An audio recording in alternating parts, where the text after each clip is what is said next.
Get up now! The screech tore through the hushed luxury of the first-class cabin. A glass of vintage Dom Perignon was slapped out of a 19-year-old girl's hand, soaking her grey hoodie.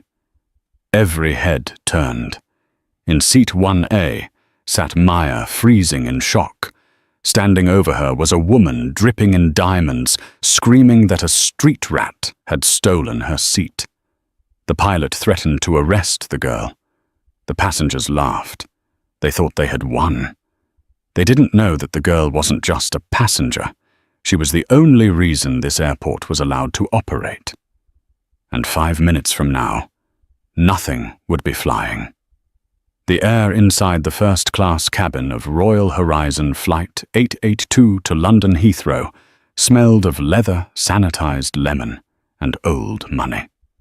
It was a smell 19-year-old Maya Washington knew well, though looking at her, you would never guess it. Maya adjusted her oversized, slightly frayed UNC college hoodie and pulled her noise-cancelling headphones down around her neck. She shifted in seat 1A, the most coveted spot on the Boeing 777. It was a suite really completely enclosed with a sliding door, a lie-flat bed, and a personal wardrobe. She looked tired. It had been a grueling semester at Georgetown, and her father David had insisted she fly home in comfort. "Just take the jet, Maya," he had argued over the phone 3 days ago. "No, Dad. It's wasteful for just me. Put me on commercial. I want to stay grounded," she'd joked. "Grounded?" He had laughed, a deep, rumbling sound. "All right. But I'm booking you 1A on the Horizon flight. No arguments." So here she was. She tucked her beat-up Converse sneakers under the footrest and pulled out a battered paperback novel. She didn't look like the other passengers filing in. She didn't have the Louis Vuitton carry-on or the stiff, Botoxed expression of bored wealth. She looked like a kid who was ready to nap. "Can I get you anything before takeoff, Miss Washington?" The flight attendant, a kind-faced woman named Sarah with a tight blonde bun, hovered with a silver tray. She smiled genuine warmth, likely refreshed, to see a young, polite face instead of the usual demanding tycoons. "Just some sparkling water, please, with lime." Maya smiled back. "Of course." As Sarah turned to leave, the atmosphere in the cabin shifted. It wasn't a subtle shift. It was a drop in pressure, sudden and violent. 2 passengers were boarding. They took up the entire aisle, not just with their physical presence, but with the sheer volume of their ego. Leading the charge was a woman who looked like she had been carved out of marble and resentment. She wore a white Chanel blazer that probably cost more than Maya's tuition, huge sunglasses indoors, and dragged a platinum Rimowa suitcase. This was Corinna Sterling. She was the wife of a mid-level tech CEO, but she acted like she was the Queen of England. Behind her trailed her husband, Richard Sterling. He was on his phone barking about stock options, wearing a suit that was too tight and a watch that was too big. Corinna stopped at row 1. She looked at her boarding pass. 1B. Then she looked at the empty seat. B. Then she looked across the aisle to 1A. She saw the hoodie. She saw the messy bun. She saw the black skin. Corinna's lip curled. It was a visceral, physical reaction of disgust. She didn't sit down. She didn't put her bag away. She simply stood there, blocking the aisle for everyone behind her. "Richard," she snapped, her voice cutting through the soft jazz playing over the speakers. "What is it, Kay?" Richard didn't look up from his phone. "There is a problem. A hygiene problem." Maya didn't realize they were talking about her. She was reading the first page of her book. Corinna stepped closer, looming over Maya's suite. She tapped a manicured nail, blood red, hard against the privacy shell of Maya's seat. Click, click, click. Maya looked up, startled. "Excuse me." "You're in my seat," Karenna said. It wasn't a question. It was a verdict. Maya blinked. She checked her ticket stub on the console. No. I'm 1A. You must be 1B." She pointed to the empty suite across the aisle. "That one is yours." Karenna laughed. It was a cold, sharp sound. "Don't play dumb with me, little girl. I know how this works. You wait until the real passengers board, and then you try to sneak into the empty seats to take a selfie for your little Instagram. Get up." "I have a ticket," Maya said, her voice calm. She had been raised to handle high-pressure situations. Her father wasn't just a businessman. He was a titan of industry. She had sat at dinner tables with senators and warlords. A woman in a Chanel blazer didn't scare her. "Let me see it," Karenna demanded, holding out her hand. "No," Maya said simply. "I showed it to the gate agent. That's enough." Richard finally looked up from his phone. He saw his wife fuming and a young black girl in a hoodie sitting in the seat he secretly wished he had booked. "What's the hold-up? We're blocking the line." "This person is refusing to move. She's obviously a stowaway, Richard. Look at her. She's wearing gym clothes." Karenna gestured at Maya's leggings as if they were covered in toxic waste. "I'm not spending 7 hours across the aisle from someone who looks like they just robbed a convenience store." "Ma'am?" Sarah, the flight attendant, hurried back, balancing the sparkling water. "Is there a problem?" "Yes." Karenna spun around her handbag, nearly knocking the tray out of Sarah's hands. "Why is there a child in first class, and why is she dressed like that? I paid $12,000 for these tickets. I expect a certain caliber of environment." Sarah kept her professional smile, though it was straining at the edges. "Ms. Washington is a ticketed passenger, Mrs. Sterling. Please take your seat so we can finish boarding." "Washington," Richard scoffed. "Like Denzel." "Please. She's probably using a stolen credit card points account. I want you to check her ID again." "Sir, we have checked." "Check it again," Karenna shrieked. The volume was so loud that passengers in business class were craning their necks. "I know who belongs here and who doesn't. She is making me feel unsafe." Maya sat up straighter. "Unsafe? I'm sitting here reading a book." "You're aggressive," Karenna shouted, pointing a finger in Maya's face. "You're being hostile. I want her off this plane." The cabin was now fully silent. The soft jazz seemed to have stopped out of embarrassment. Maya looked at Sarah. "I'm not moving. I paid for this seat." "You paid?" Richard laughed, stepping into the fray. He was a large man, sweating slightly. He leaned over Maya, invading her personal space. The smell of expensive scotch and aggression wafted off him. "Listen here, sweetie. My wife wants to sit in 1A because she prefers the window on the left. You're going to take 1B, or better yet, you're going to go back to row 45 where you belong." "I am not switching," Maya said, her voice hardening, "and you need to step back." "Or what?" Richard sneered. "You gonna call your gang?" It was such a cliché, such a tired, racist line that Maya almost laughed. But the humiliation was starting to burn. Her cheeks felt hot. She could feel the eyes of the other passengers, a mix of pity and annoyance. Nobody stood up for her. A man in 1K, a banker type named Mr. Henderson, sighed loudly and checked his watch. "Can we just get this resolved? I have a meeting in London." He wasn't blaming the aggressors. He was blaming the victim for the delay. Sarah, the flight attendant, was trembling. She was young, and the Sterlings were Platinum Elite members. She knew the airline protocol: do not upset the high-value customers. "Ms. Washington," Sarah whispered, leaning down. "Maybe. Just to keep the peace. Would you mind moving to business class? I can get you a voucher." Maya looked at Sarah with betrayal in her eyes. "You want me to move? I have the ticket for this seat. Why aren't you moving them?" "They are frequent flyers," Sarah stammered. "That's right," Karenna gloated.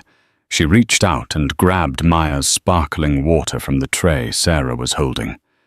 "She doesn't need this." Then, with a casual flick of her wrist, Karenna poured the ice-cold water onto Maya's lap. The gasp in the cabin was audible. The water soaked instantly into Maya's grey leggings and pooled on the leather seat. Maya jumped up, gasping from the cold. "What is wrong with you?" "Oops," Karenna smirked. "Slippery fingers. Now look, she's made a mess. She can't sit there now. It's unsanitary." Richard laughed. "Good one, Kay." "That is assault," Maya said, her hands shaking. She wasn't shaking from fear anymore. She was shaking from the Washington temper, the same temper her father used to crush competitors who lied to him. "It was an accident." Karenna lied smoothly. She looked at Sarah. "Clean this up and get this trash off the plane before she causes a scene.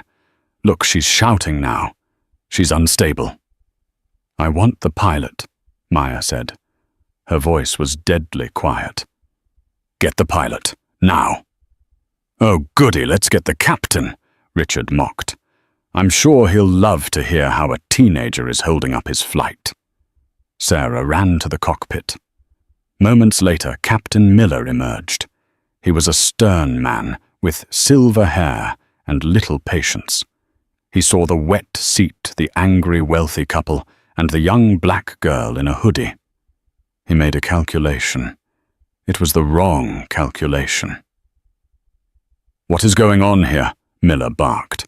"She attacked me," Karenna cried out, putting a hand to her chest, transforming instantly into the victim. "She threw water on herself to frame me, and she's been screaming profanities. We don't feel safe flying with her." "That is a lie," Maya said firmly. "Check the cameras, or ask her." She pointed to Sarah. Captain Miller looked at Sarah. Sarah looked at Richard Sterling, who was glaring at her with a look that said, "I will have your job if you speak against me." It happened very fast, Captain," Sarah mumbled, looking at the floor. There was water spilled. Miller turned to Maya. "Miss, I don't know how you got up here, but I have a flight schedule to keep. You're disrupting my aircraft." "I have a ticket," Maya repeated, reaching for her phone. "Let me call my father. We can sort this out." "We don't have time for phone calls to Daddy," Miller snapped. "You have two choices. You take a seat in economy right now, or you get off my plane." Maya looked around the cabin. Every face was turned away or looking at her with disdain. The injustice was so thick it felt like it was choking her. "I paid for first class," Maya said. "Economy, or the terminal. Choose," Miller said, crossing his arms. "Fine," Maya said. She grabbed her backpack. She didn't wipe the water off her legs. She stood tall despite the humiliation. "I'm not going to economy. I'm getting off." "Good riddance," Karenna hissed. "Don't forget your trash." Maya stopped at the door of the plane. She turned back to look at Captain Miller Sarah and the smirking Sterlings. "You're making a mistake," Maya said softly. "A very expensive mistake." "Get off the plane, kid," Richard laughed. "Go take the bus." Maya stepped onto the jet bridge. The heavy door of the Boeing 777 slammed shut behind her, sealing her fate and theirs. Maya walked up the jet bridge. The cold air of the terminal hit her. She was shivering partly from the wet clothes, partly from the adrenaline dumping into her system. She found a bench near gate B12. She didn't cry. Washingtons didn't cry when they were insulted. They strategized. She pulled out her phone. Her lock screen was a picture of her and her dad fishing in Montana. She unlocked it and scrolled to, "Dad, do not ignore." It rang once. "Maya." His voice was warm, instantly soothing. "You boarding? You should be in the air in 10 minutes. "Dad," Maya said. Her voice cracked just a little. The tone on the other end changed instantly. The warmth evaporated, replaced by the sharp, terrifying focus of a predator. "What's wrong? Are you hurt?" I got kicked off the plane, Dad." Silence. A silence so heavy it felt like the phone line was vibrating. "Explain," David Washington said. One word. Maya told him everything. The hoodie, the Sterlings, the hygiene comment, the water. The captain refusing to listen. The humiliation. "They called me a street rat, Dad. They said I didn't belong." "Who?" David asked. "I want names. Mr. and Mrs. Sterling, Richard and Karenna, and the pilot, Captain Miller, Royal Horizon Flight 882. "Where are you now?" "Gate B12, sitting on a bench. My legs are wet." "Are you safe?"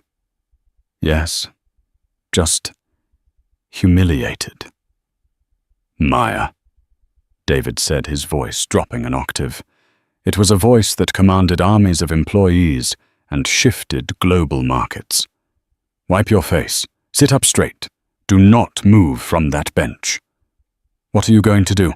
"I'm going to make sure they understand exactly who you are." "Dad, don't do anything crazy. Just book me another flight." "No," David said. "They humiliated my daughter. They threw water on you. They compromised the integrity of my airport." Maya paused. "Your airport? Who do you think supplies the jet fuel for this entire hub, Maya? Who owns the ground handling logistics? Who owns the hangars they park in?" Maya knew her dad was powerful. He was the CEO of Aero Global Logistics, but she often forgot the scale of it. He didn't just move boxes. He owned the infrastructure that made air travel possible in 3 states. "Dad, hang up Maya. Watch the windows." "What?" "Watch the plane. I'll be there in 20 minutes." The line went dead. Maya looked out the massive terminal windows at Flight 882. The tug truck was already pushing it back. The engines were spooling up that familiar high-pitched whine. They were leaving. They had won. Or so they thought. Inside the plane, Karenna was settling into seat 1A, Maya's seat. She had placed a blanket over the wet spot. "Finally," she sighed, accepting a fresh glass of champagne. "Peace and quiet. I tell you, Richard, the airline standards are slipping, letting riff-raff like that in here." "You handled it, babe," Richard toasted her. "To us." "To us?" They clinked glasses. The plane began to taxi toward the runway, and then abruptly the plane stopped. It wasn't a slow stop. It was a lurching halt. The lights in the cabin flickered and died. The emergency lighting hummed on a sickly blue. The engines, which had been winding up for takeoff, spooled down into a dead silence. "What is that?" Karenna asked, annoyed. "Why did we stop, ladies and gentlemen?" Captain Miller's voice came over the intercom, sounding confused. "We seem to have lost power from the ground units, and, well, this is strange. Tower has ordered us to hold position immediately." Richard looked out the window. "What the hell?" Outside on the tarmac, it looked like an invasion. 3 massive black SUVs with flashing orange lights were tearing across the tarmac, ignoring all speed limits. They were followed by 2 heavy-duty fuel tankers and a fleet of airport security vehicles. They weren't coming to help the plane. They were surrounding it.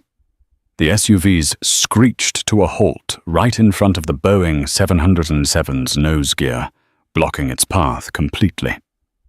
The fuel tankers pulled up behind the engines, boxing the plane in. Are those police? Karenna asked, her voice trembling slightly. No, Richard said, squinting into the darkness. That's not police. That's operations. The door of the lead SUV flew open. A man stepped out. He was tall, black, wearing a bespoke Italian suit that cost more than Richard's car. He walked with a limp, using a cane with a silver eagle's head handle. He didn't look at the plane. He pointed at the ground crew. He made a cut-it motion across his throat. Instantly, the ground crew disconnected the auxiliary power unit. The plane went completely dark. No AC, no air. Who is that? Karenna whispered. Richard's face went pale. He recognized the man from the cover of Forbes magazine. He recognized the man who had just signed the contract to acquire Richard's own struggling tech company last week. Oh my God, Richard breathed. That's David Washington. Who? The guy who owns the airport, Richard said, sweat breaking out on his forehead.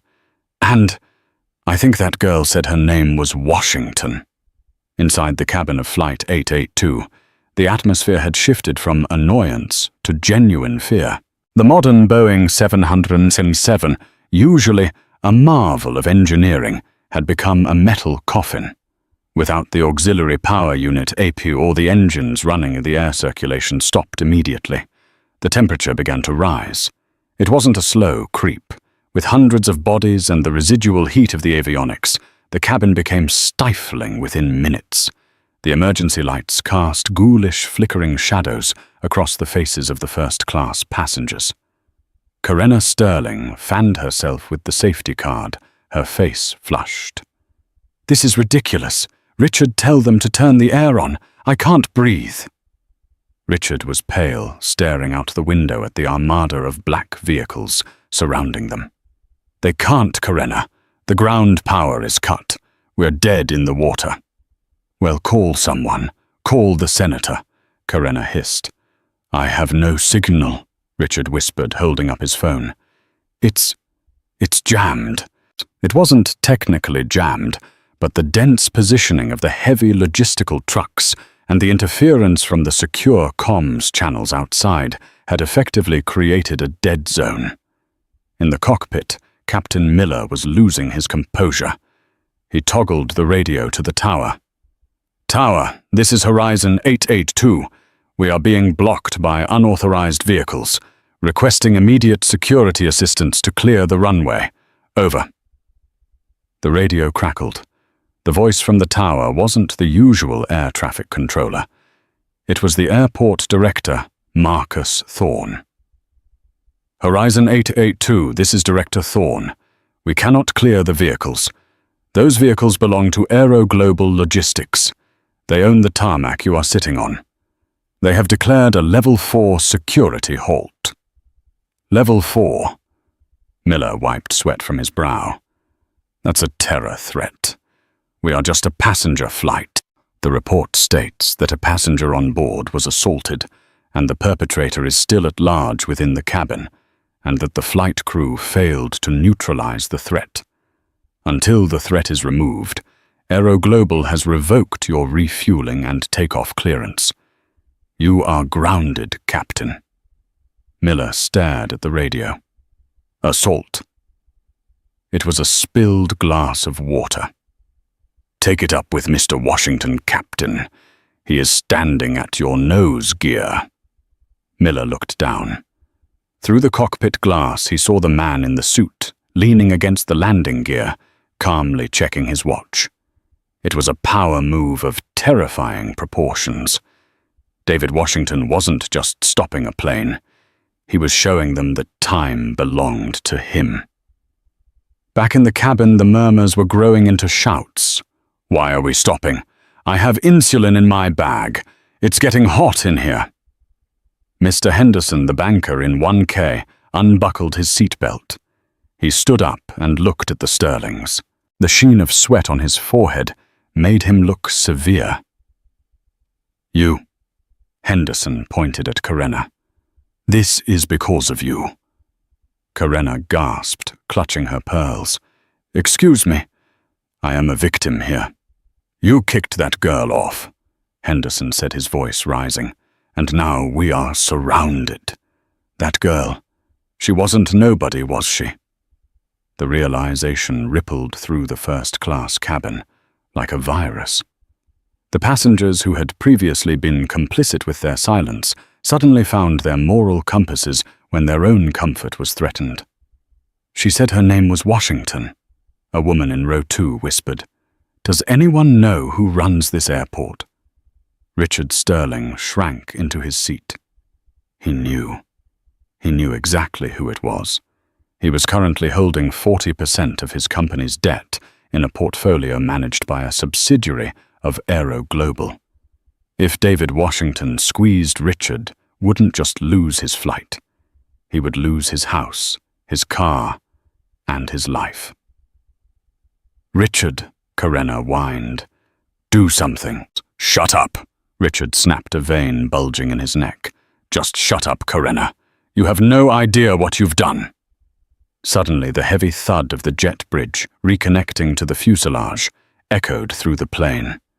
It was a mechanical, ominous sound. Thunk. Whirr. The cabin door, which had been sealed for takeoff, was unlocked from the outside. Sarah, the flight attendant, stood by the door, terrified. She looked at Captain Miller, who had come out of the cockpit. "Open it," Miller said, defeated. "We have no choice." Sarah rotated the heavy handle. The door swung open. A rush of cold, fresh air from the terminal swept into the humid cabin. But nobody relaxed, because standing in the doorway was not the police. It was not it was Maya. She had dried her face. She was still wearing the wet leggings, the stained hoodie. She looked small against the backdrop of the industrial steel of the bridge. But she wasn't alone. Behind her stood David Washington, his hand resting gently on her shoulder. And behind him were 4 men in dark suits who looked like they ate concrete for breakfast. David didn't shout. He didn't storm in. He stepped onto the plane with the elegance of a panther entering a cage of mice. He looked at the floor, saw the puddle of water still soaking the carpet near seat 1A. He looked up. His eyes swept over the cabin, silencing every single person they touched. Finally, they landed on seat 1B. "Mr. Sterling," David said. His voice was a rich baritone, smooth and deadly. "And Mrs. Sterling, I believe you have something that belongs to my daughter." Karenna Sterling did the only thing she knew how to do as she attacked. She stood up, smoothing her blazer, trying to summon the entitlement that had shielded her for 40 years. "Who do you think you are? You can't just storm onto a plane. This is a federal violation. I will have you arrested." David didn't even blink. He didn't look at her. He kept his eyes locked on Richard. "Richard," David said calmly, "your wife seems to be under the impression that she is in charge. Would you like to explain the situation to her, or shall I?" Richard scrambled out of his seat.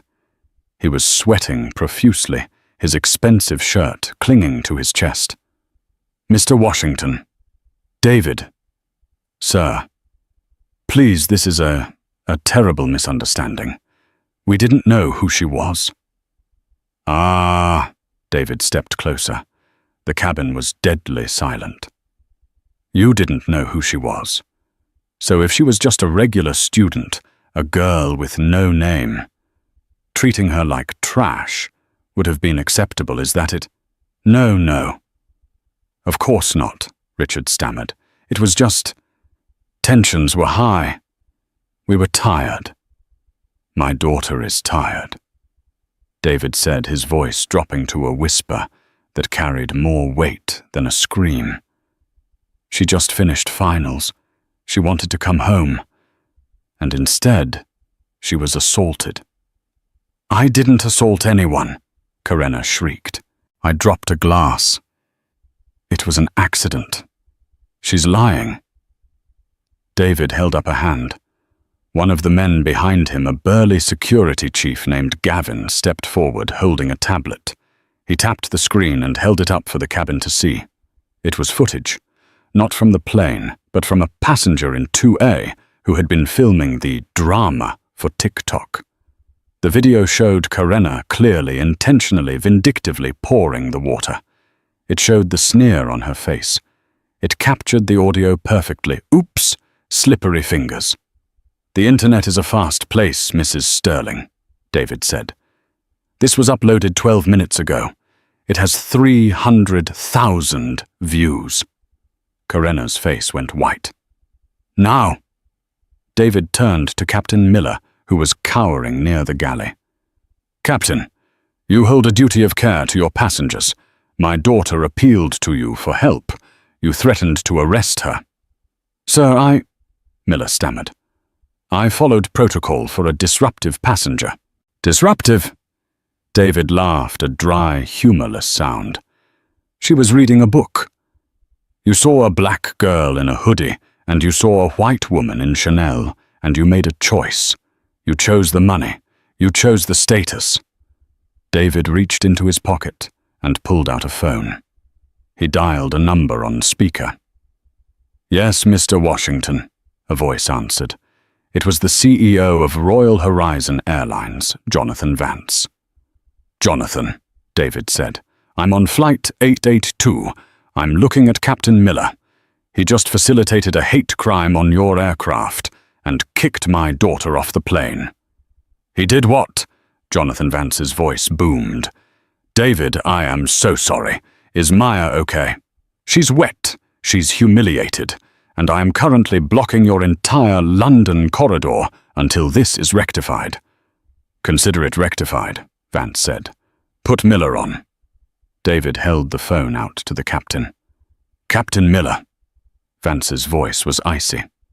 Yes, sir, Miller whispered. You are relieved of command, effective immediately. Pack your bag. Get off the plane. You will face a disciplinary board tomorrow, but frankly, don't bother bringing a lawyer. You're done. Miller looked like he had been punched in the gut. He slumped against the bulkhead. And Jonathan, David added. The passengers in 1A and 1B, the Sterlings. Ban them, Vance said instantly. Lifetime ban. Global. They don't fly Horizon, they don't fly our partners. Get them off my aircraft. David hung up. He looked at Richard Sterling. You heard the man, David said. Get your bags. Richard looked at Karenna. The realization of what was happening was crushing him. David, please. The deal. The acquisition. We're supposed to close on Monday. If you pull out, my company collapses. I have 300 employees. David looked at Maya. Maya, what do you think? Should we buy Mr. Sterling's company? Maya stepped forward. She looked at Richard, then at Karenna. She saw the fear in their eyes, the same fear they had tried to inflict on her. No, Maya said softly. I don't think we should do business with people who lack basic humanity. They might treat the employees like they treated me. David nodded. You heard her, Richard. The deal is dead. I'm instructing my legal team to exercise the call option on your loans immediately. You have 24 hours to pay back the $12 million you owe me. Richard fell to his knees, literally dropped to the floor of the first-class cabin. No, please, that will bankrupt us. That's everything. You should have thought about that before you called my daughter a street rat, David said coldly. Gavin, remove them. The extraction of the sterlings was not dignified. Karenna refused to move. She clung to the armrest of seat 1A, screaming that she was a citizen, that she had rights. "You have the right to remain silent," a new voice boomed. 2 officers from the airport police authority marched onto the plane past David and Maya. They weren't there for Maya. "Karenna Sterling," the lead officer asked, "we have a signed complaint for battery and disorderly conduct. You are under arrest." "Battery," Karenna screeched as they pulled her up. "It was water. You poured a liquid on a person with intent to harm and humiliate. That is battery in this state, ma'am. And given the flight crew's statement, we are adding interference with a flight crew, which is a federal felony." They cuffed her. The clicking of the handcuffs was the loudest sound in the world. As they dragged a weeping, thrashing Karenna down the aisle, the passengers in economy who had been watching the drama unfold through the curtains started to clap. A slow clap at first, then a roar of applause. Richard Sterling followed them, carrying his bags. His head hung low. He was a broken man. He walked past Maya and stopped. He started. "Don't." David stepped in front of Maya. "Don't speak to her. You are not worthy of speaking to her. Go." Richard shuffled off the plane. The cabin was chinned again. The air was still hot, but the tension had broken. David turned to the passengers. "I apologize for the delay, everyone. A new flight crew is on their way. The AC will be on in 30 seconds.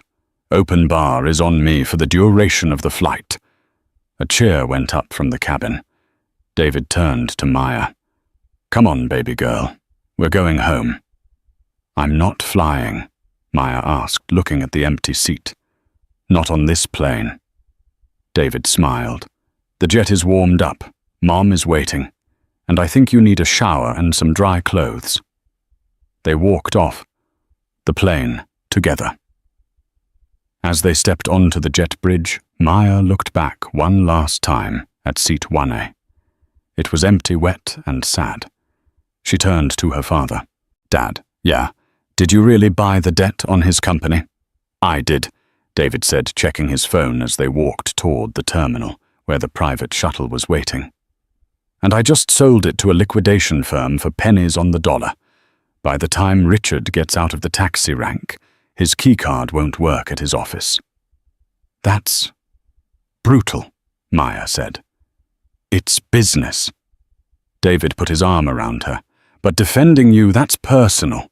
Nobody touches my family." The fallout. By the next morning, the story was global news. The video of Karenna pouring the water had 40 million views. The hashtag #FirstClass Karen was trending #1 worldwide. But the real story was happening in the boardrooms. Sterling Tech Richard's company was in a death spiral. When the news broke that the acquisition by Aero Global was dead, the stock plummeted 75% in pre-market trading. The board of directors held an emergency meeting via Zoom. Richard didn't even get to log in. He received an email notification that he had been terminated for gross misconduct and reputational damage. Karenna spent the night in the county lockup. Her bail was set at $50,000, an amount they would usually sneeze at, but with Richard's accounts frozen by the bank, pending the loan recall, they couldn't access the cash. They had to call a bail bondsman. When Karenna walked out of the police station the next day, disheveled without her Chanel blazer, it had been seized as evidence she was met by a wall of paparazzi. She tried to hide her face, but there was nowhere to go. And Captain Miller. The pilot union refused to represent him. The video evidence of him sneering at Maya and ignoring the assault was too damning. He was fired with cause, meaning he lost his pension. The FAA opened an investigation into his conduct regarding the discriminatory removal of a passenger. His flying days were over. But the karma wasn't done yet. 2 days later, Maya was at home wearing fresh sweats, studying for her next semester. Her phone buzzed. It was an email from the Dean of Georgetown University. Dear Ms. Washington, we were deeply disturbed to see the footage involving one of our students. We want to extend our support. She scrolled down. Furthermore, we have been made aware that Mrs. Karenna Sterling sits on the fundraising committee for the arts program. Please be assured she has been removed from this position, effective immediately, and she has been banned from campus grounds. Maya smiled. She forwarded the email to her dad. He replied instantly with a single emoji. The eagle. The media suicide. 3 days after the incident on Flight 882, the world had not moved on. In fact, the algorithm was feeding on the Sterlings. The video of the water pour had been remixed, memed, and analyzed by lip readers. But Karenna Sterling, trapped in her own bubble of delusion, believed she could still win. She believed this was a PR problem, not a character problem. She hired a crisis manager named Silas, a man known for cleaning up the messes of disgraced politicians. His advice was simple. Disappear, go to a cabin in the woods, stay offline for 6 months. Karenna fired him on the spot. I will not hide, she declared. I am the victim here. I was provoked. Against all legal advice, Karenna agreed to an exclusive interview with Diane Sawyer-esque broadcast journalist Eleanor Vance, no relation to the airline CEO, just a coincidence of the industry. The interview was broadcast live. Millions tuned in. In the Aero Global penthouse, David and Maya watched from a leather sofa eating popcorn. She's wearing white, Maya noted, to look innocent. It won't help, David murmured. On the screen, Karenna sat stiffly. She squeezed out a tear. You have to understand, Eleanor. I was under extreme stress. The airport was crowded, and this person, she was encroaching on my space. I felt threatened. Eleanor, a veteran journalist with eyes like flint, didn't blink. Threatened Ms. Washington was reading a paperback novel. You were standing over her. We have security footage from the gate that shows you cutting in line 3 times before boarding. Is that consistent with someone who feels threatened or someone who feels entitled? Well, the footage is misleading, Karenna stammered. Let's talk about the water incident, Eleanor pressed. You claimed it was an accident, but we have a statement here from your former housekeeper, Maria. She claims you threw a hot latte at her in 2019 because it wasn't foam-heavy enough. She sued you for burns. You settled out of court. Is throwing liquids a habit of yours, Mrs. Sterling? Karenna's face crumbled. The mask of the victim slipped, revealing the snarling predator beneath. That maid was incompetent, just like that girl on the plane. You don't understand the pressure of being a job creator. My husband and I support the economy, and we get treated like criminals because of one little mistake. You aren't job creators anymore, are you? Eleanor said, delivering the kill shot. We have reports that Sterling Tech filed for Chapter 7 liquidation this morning.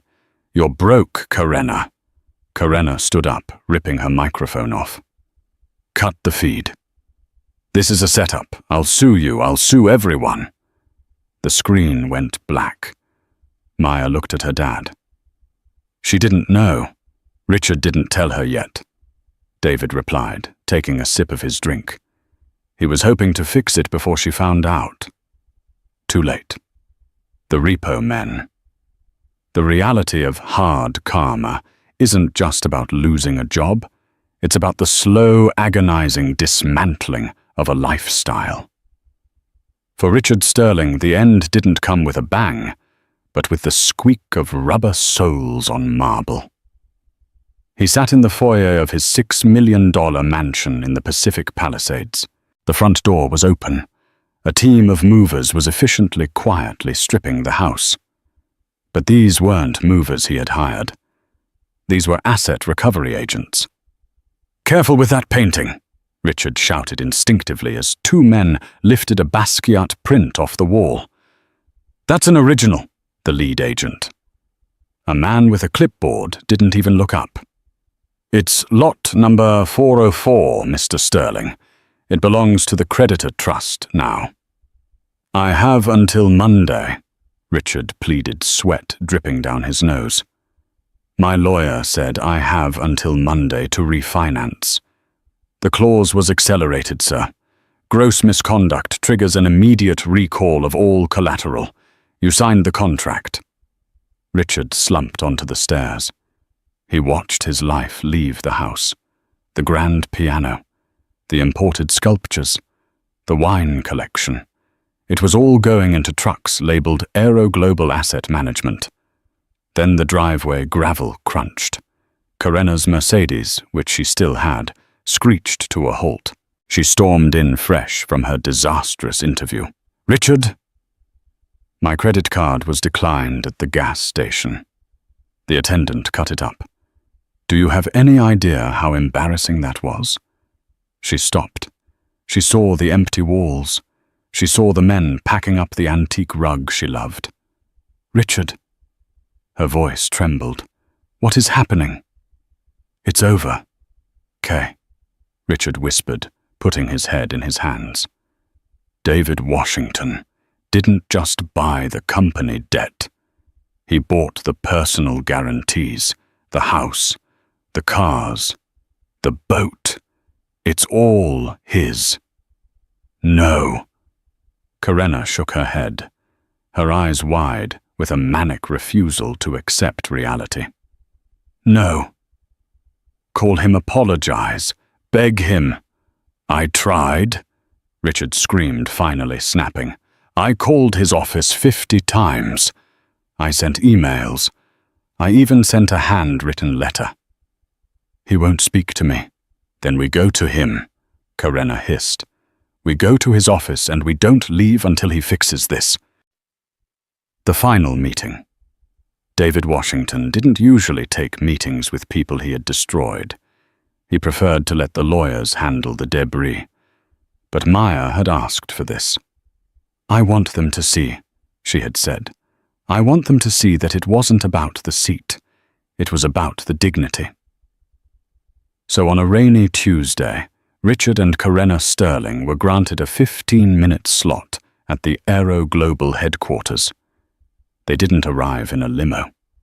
They took an Uber X, and the driver had rated them 1 star because Karena complained about the smell of his air freshener. They walked into the lobby. It was a cathedral of glass and steel. They were escorted not to the boardroom, but to a smaller glass-walled conference room overlooking the airfield. Inside, David sat at the head of the table. He was reading a file. He didn't stand up. Maya sat next to him. She wasn't wearing a hoodie today. She was wearing a tailored navy suit, her hair in braids, looking every inch the heiress and future CEO she was. Richard walked in, hunching his shoulders. He looked 10 years older than he had on the plane. Karena was silent, clutching a knockoff handbag. Her Birkins had been seized. "Sit," David said. They sat. "We are here," Richard started, his voice cracking, "to humble ourselves. David, Mr. Washington, we behaved abominably. We are paying the price. But please have mercy. We have lost everything. We are facing bankruptcy. We might lose our pension.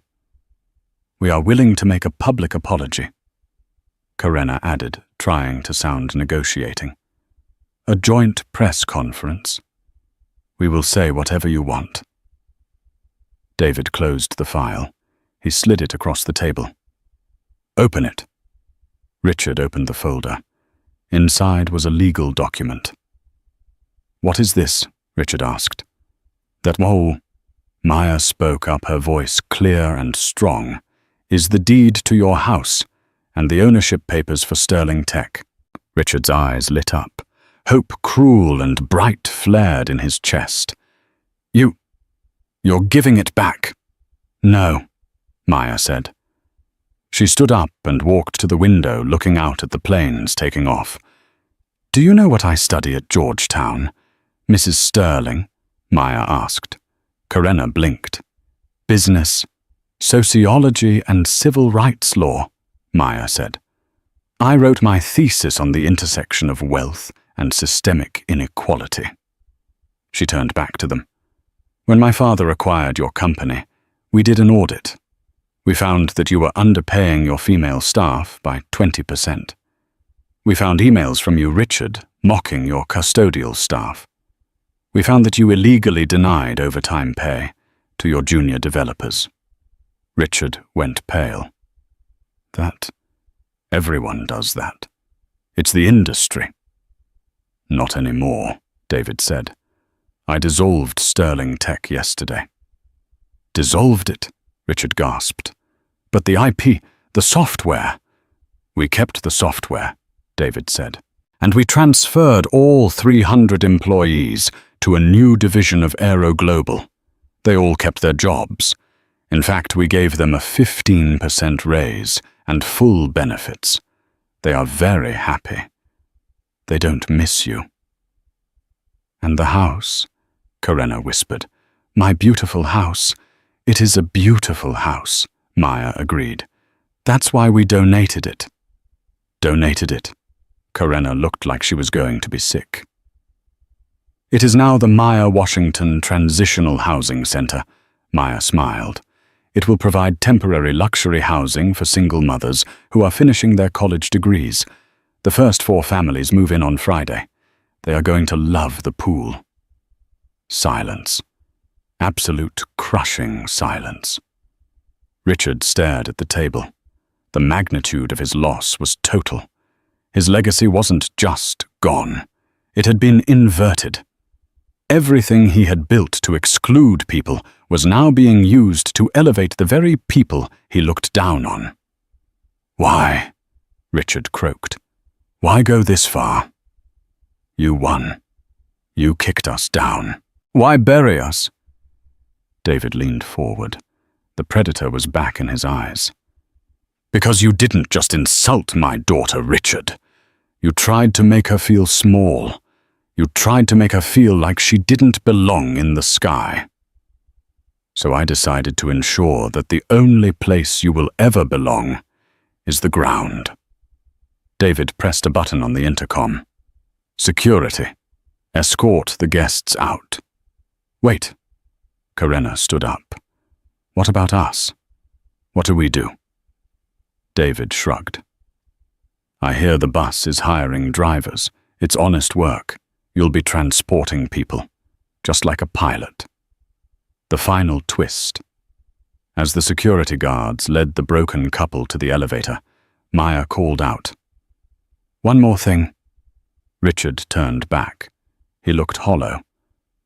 "I actually did have a hygiene problem that day," Maya said. "What?" Richard asked, confused. "I had been volunteering at a soup kitchen in D.C. before the flight," Maya said. "I spilled soup on my jeans. That's why I was wearing the leggings. I was tired because I had spent 6 hours feeding people who had nothing. You looked at me and saw trash.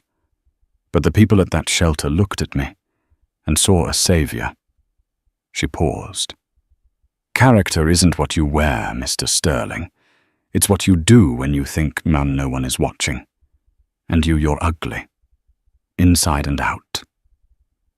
The elevator doors closed 6 months later. The YouTube video titled "First Class Racist vs. Billionaire Dad" sits at 140 million views. Richard Sterling works as a consultant for a mid-level logistics firm in Ohio. He flies economy. He sits in the middle seat. He never complains. Every time he sees a young person in a hoodie on a plane, he flinches. Karenna Sterling divorced him. She tried to write a tell-all book, but no publisher would touch it. She now lives in a small condo in Arizona and manages a retail store. Last week, a customer threw a soda at her. She didn't sue. She just cleaned it up. Captain Miller is currently a driving instructor. Maya Washington graduated summa cum laude. She is now the Vice President of Community Outreach at Aero Global. She still flies commercial sometimes. She still wears a hoodie. But now, when she boards a plane, the flight attendants don't ask to see her ticket. They just smile and say, "Welcome back, Ms. Washington. Seat 1A is ready for you." And on the wall of the Aero Global boardroom, there is a new framed photo. It's not a plane. It's a picture of 4 young mothers and their children swimming in the pool of a mansion in Pacific Palisades, laughing under the California sun. Below it, a brass plaque reads, "In honor of Flight 882, where we learned that the highest class isn't about the price of the ticket.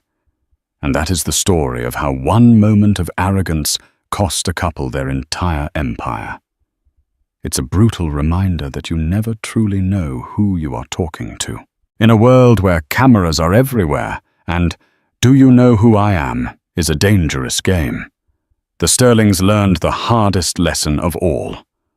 Humble yourself or life will do it for you. Maya didn't just win. She turned their hatred into a home for those who needed it most. That is the ultimate victory, not just defeating your enemy, but replacing their negativity with something beautiful.